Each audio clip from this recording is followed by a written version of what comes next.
Welcome to the 217 Recovery Podcast. If you don't make mistakes, you won't learn. With your host, Corey Winfield. This whole new life thing is working out pretty well. This life in recovery is going great. And co-host, Marney Winfield. I guess in my job, I've interacted with like the police and fire department and not been on the receiving end of their services. Uh-oh. It is the 11th of November, 2024. It's 11/11. Happy Veterans Day. My name's Corey Winfield. My name is Marney Winfield. Welcome to 217 Recovery Podcast from the home studio. Is that what we're calling this one? Yep. How are you, Marney? I'm great. Nice. We're up early doing a podcast. Yeah. What's going on? Something up? Enjoying our Veterans Day. Yeah. Celebrating veterans. Yeah, remembering the people that sacrificed for our country. Yeah. And even the ones that maybe didn't sacrifice. I guess if you sign up, in my opinion, you're sacrificing. You're giving something up, you know? Absolutely. Serving our country. I mean, absolutely. They deserve a day. More than a day. Yeah. So big thanks. And hopefully you continue to enjoy these days for many more to come. Yeah. It's early. I'm struggling for words here. But we have to explain our setup, though, because we're down in the home studio and in the Winfield Plex, which is right next to the home studio, we have our son. Yeah. And on there is like a Christmas movie about cows or something. That's the first thing I could... I don't know. You picked it. I clicked on it. It had snow, and I thought, cool. Uh-huh. And our son it's there for him. Right. If he chooses that method of entertainment this morning. But he also has other entertainment called kitties. The kitties. So we have our two cats, which we've talked about before on the podcast. And the one is very kind of chill, Luna, kind of like a grown-up cat. And then the other one, Hudson, is still a terror. Yeah. And so he's a troublemaker, destroyer of all things, semi-interesting or of importance. He gets... I cuss at him a lot. Mm-hmm. Like, Parker's going to think his name starts with F. Yeah, the cat's name. Yeah. Yeah. It does not. It starts with H. But he has the kitties, and he's sitting up. Mm-hmm. See, in 11 days, Parker will be 6 months old since he exited your body. You did the math. I mean, it's pretty easy. It's 22nd, and today's the 11th. It's easy math I'm good at. But so he's sitting up now, but he's sitting up pretty good because he started kind of sitting up like a week or two ago, and it was just like, ooh, weeble wobble. Yeah. But now he has got some control to it, and when he starts to kind of lean, he can kind of correct himself. Yeah. Yeah. I think he chooses to face plant. You think so? Yeah, I think he's like, all right, I've had enough of this. How do I get down there? Oh, this is how I do it. It is kind of a controlled face plant. Yeah. Too. It's like shoulder first. Yeah. Yeah, so that's what our scene is today. And Marnie, you said you had a clear view of the back of his head. I have a clear view of the back of his head. And he actually, I mean, I haven't actually timed it, but he'll sit up. He'll be on his own and sit up for a good half hour, like on his own. Yeah.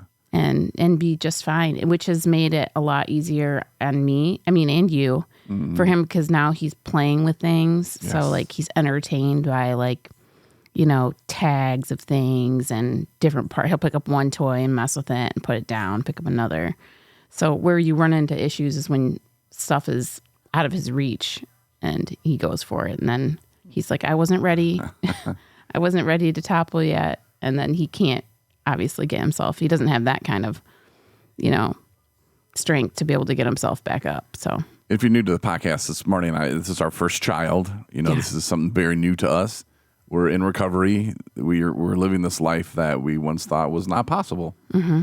And we thought we were going to die, just miserable and alone. And here we are, married, doing pretty well. We have a child. I mean, God's good. Yeah.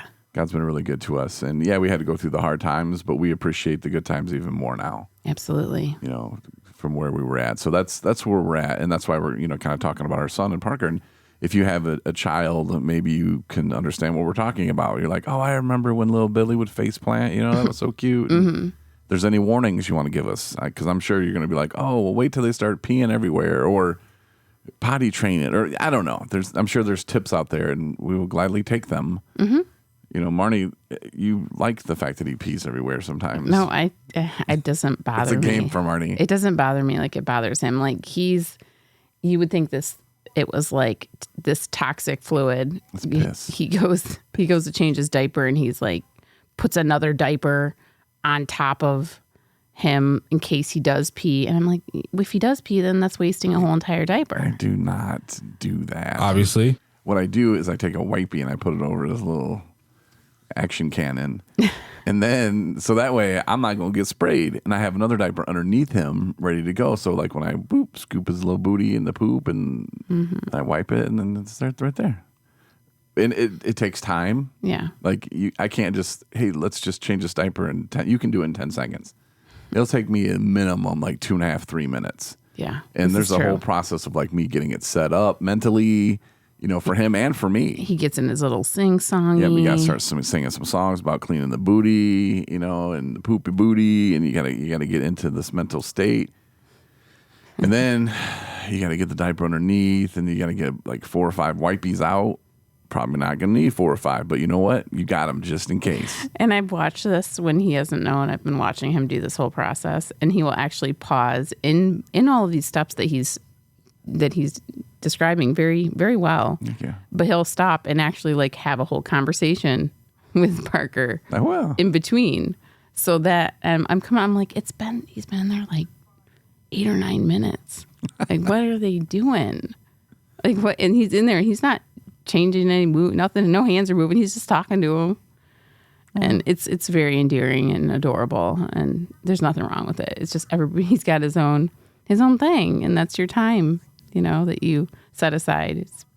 And I think it's great. And I don't know if this is good or bad, but sometimes I'll get him, like when I used to change him on the changing table, which I haven't done in a while, but I would get him in there, and then I would change a diaper, and then he would poop immediately after. Because I think these talks that we're having are really kind of inspiring him a little bit. Oh, okay. He gets his little mind going. The next thing you know, he's just like... So what I've tried to do is kind of get the conversation going so that way he can get his bowels going. So that way we don't have to do the back-to-back I gotcha. diaper change, which I don't mind. I'll do. Okay. But it's like, hey, man... So there is method to the madness. Yeah. And so if he knows we're going in there for the diaper change and I'm talking about poop, like he knows, because he'll start grunting sometimes. And just yesterday I was asking him about the poopy booty, and he kind of smiled at me, and then I put him down in the thing, and as I'm getting ready to get out of the action cannon and all that, and then I hear him, and I'm like, oh, okay, and he big smiled at me like, yep, Daddy, it's clearing the deck for you. I was like, okay, son, I appreciate that. But yeah, so I don't know if he thinks that's like, hey, now it's poopy time. Yeah. Just want to be careful. And all of these like these little things, all of these things that we're talking about are completely just, I owe all of it to being sober. Yeah. Like none of this would be possible, you know? And sometimes I come back to that moment and that realization, and it comes at different times, you know, different random times when I'm just like, I am just so grateful. I'm just so grateful. And, you know, despite everything that I went through in my life that seemed awful and, you know, terrible and unlivable, it something like that at the moment, but, you know, for whatever reason, here I am now. So that's what I'm grateful for. Yeah, and there's that time again where we thought none of this was possible. Like I just remember in my apartment in Buchanan laying there just thinking, God, why can't this be over? Why did I have to wake up this time? Yeah. You know, and to be, and I had never even lived life. Yeah. You know, to think like, oh, I was on the radio, I did some cool things. I didn't do anything cool. I didn't know love. And I don't know if I've ever been in love. I definitely don't know the love of a child, you know, like right. I didn't live life. I was never married. Right. You know, I was very selfish. And now it's just kind of the opposite. But I'm having troubles with that too, because I am selfish. I think this all comes back to like you talk about, well, you used to talk a lot about like your purpose, right? Like what it is that you do, or what keeps you going, what keeps you motivated. And, you know, so much of what I have now, being married and, loving work and, completing my education and having this beautiful child in my world, it's like I have so many things to live for today. Before that question, I mean, granted, we, blow things out of proportion when we're under the influence and when we're deep in our addiction because everything seems awful and unsolvable and, we're at their depths of despair. And so we're like, what's the point, right? Like, I hate my life. I don't like living it. I'm not happy I wake up in the morning and I just dread the day because I'm not with who I want to be with, or I'm alone, I'm not doing what I want to be doing, or I don't even know what that is. I'm just existing. I don't feel love by anyone. I don't feel like I'm giving love to anyone. I'm not productive. I don't like what I look like. I'm not taking care of myself. I'm not taking care of anyone else. So, I mean, add all those things up, and that is a very empty life to live. And so now today, it's the complete opposite. Total 180, complete opposite. I love my life. I love what I do. I love the people in my life. I love my family. My family loves me. And not that my family ever stopped loving me. It's just I didn't let them love me. I wasn't in a space mentally or emotionally or spiritually where I could even accept or be, in a place where I could have them show me that love. And so now totally flipped, and it's amazing. I took a guy the other day to treatment, and then I was talking about we had a 5-month-old. You okay? Yeah. It's hot in here. It's hot, and I get emotional. I was cutting onions this morning. Sorry. Mm-hmm. But I took this guy in, I was talking about, I have a 5-month-old. And he's like, wait, what? What? Huh? And I told him, I met my wife and we've been married and coming up on 4 years. And he's like, that gives me a lot of hope. And he was like 32 maybe, so he was way younger than I am. But it gave him hope. He said that he could actually find somebody. And he was talking about this relationship that he's in and out of, and how, it's not my job to tell people what to do, but I can tell him that my past experience of trying to put things together that weren't meant to be, I'll make it fit, it's best just to let it go, and so giving him hope was awesome, that we did that through our misery that we had to go through to finally come to the realization of shit's got to change, and I'm the one who has to change it, and to create a new life and create Parker. By doing that, we inspired him. Yeah. And I'm not saying he's gonna be the greatest thing since sliced bread out there in the recovery world, but I'm just saying those little moments, and when you can inspire just one person, sometimes that's all it takes. And will that be the dude's last time going to treatment? I don't know. Yeah. But he'll remember that he does have a little inspiration there, that he can turn his shit around. And there are some people, and I probably was like this too, and he's 46, so I got 14 years of dicking around still. He could look at it like that, and then I'll just change my shit when I'm 40 and I'll just keep doing it. I wouldn't recommend that. No, right. No, but I'm thinking he's going to spin it man, this cool old dude who took me to treatment, he just had a baby just 5 months ago. So yeah. I mean, and this is when my world started, is when I got sober. That's when my life really started. And I'm not discounting my childhood or, the good experience that I have had in my life, because there's been a lot of them. But I mean, and I think people who are in active addiction or been through active addiction who you have conversations with can identify with this piece. It's just time in active addiction feels like eternity. Yeah. It feels like eternity that there's no out, you're just stuck and it's forever long. But at the same time, in looking back, it's like years would go by and I'm like, I don't even know where those years went. Like, but when you're in them, it's just misery is just, it seems like it's forever, So. Yeah. It's hard to even imagine a way out. And when I'm coming up on the 10-year anniversary of the liver failure and all that. And so I had like a little over half a month to complete before I was on vacation. And that December of 2014, I just tore it up. But before that, like I knew I got the shakes, and so much that I couldn't even go to the drive-through liquor store because I have to hand my stuff through the window, and I'm shaking so bad. And the guy one time asked me what's wrong. He knew what was wrong. He's seen it every day. He worked at a liquor store.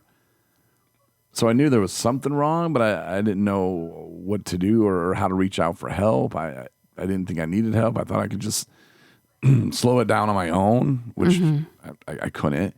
Mm-hmm. And when I went balls to the wall there in that month and then tried to come back to work, it was bad. And I'd done the damage that needed to be done to send me to the hospital. But I still didn't know how to ask for help. And I thought I was just like this horrible person who was an alcoholic who, he couldn't handle his liquor. He didn't know how to drink responsible. And like all the stuff that society tells you that you're a bad person.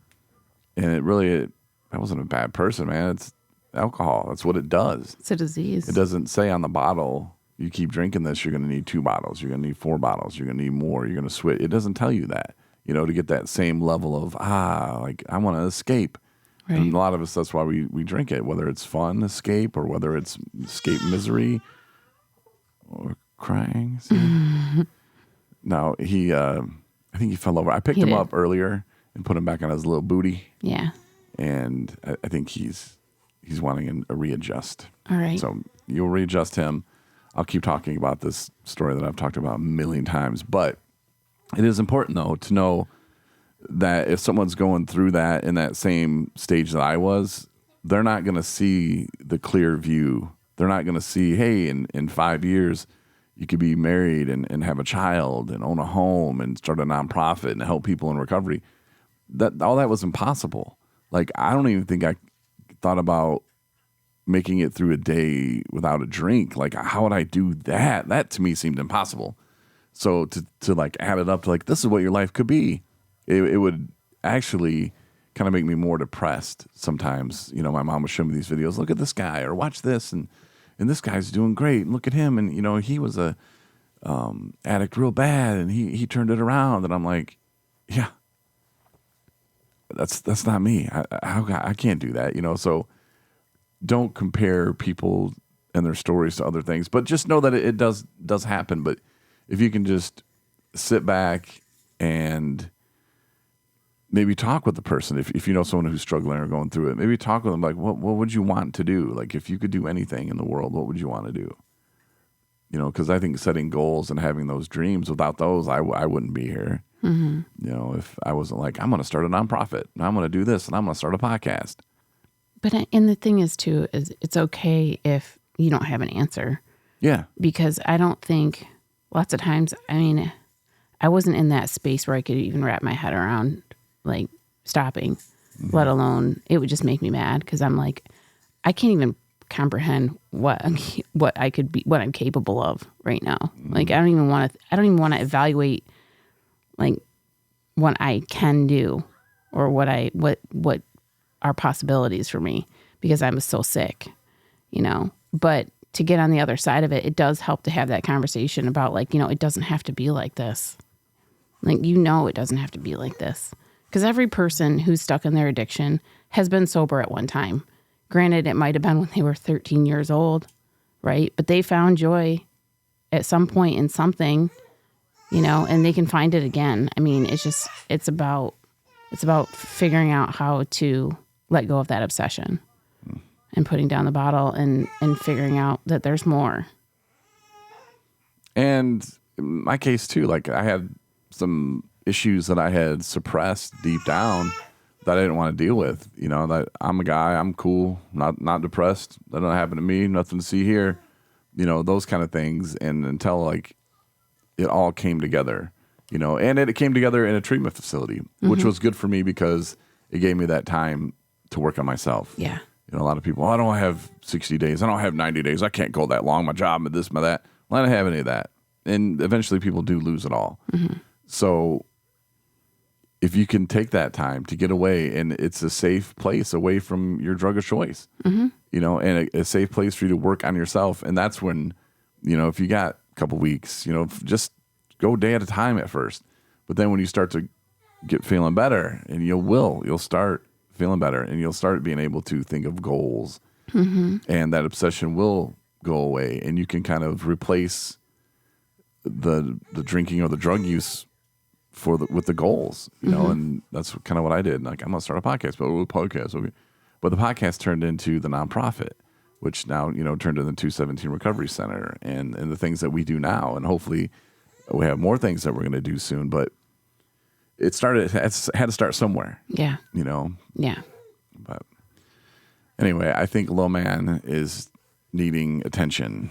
Yeah. I hear him crying over there, but we'll just do little podcasts, short podcasts now. That's what we do. That's right. The hour-long days are gone. I know. We're parents now. I know. No, but thanks for tuning in, and there's 900 plus episodes you can get on the 217 Recovery app, which is free, Google Store and Play Store. So go check Google Play Store and the Apple Store. There you go. It's early. All right, until next time, have a good one. All right, thanks everybody. Have a great day. Thanks for listening to the 217 Recovery Podcast. Listen to over 900 episodes on the 217 Recovery app that's free in your app store or online at 217recovery.com.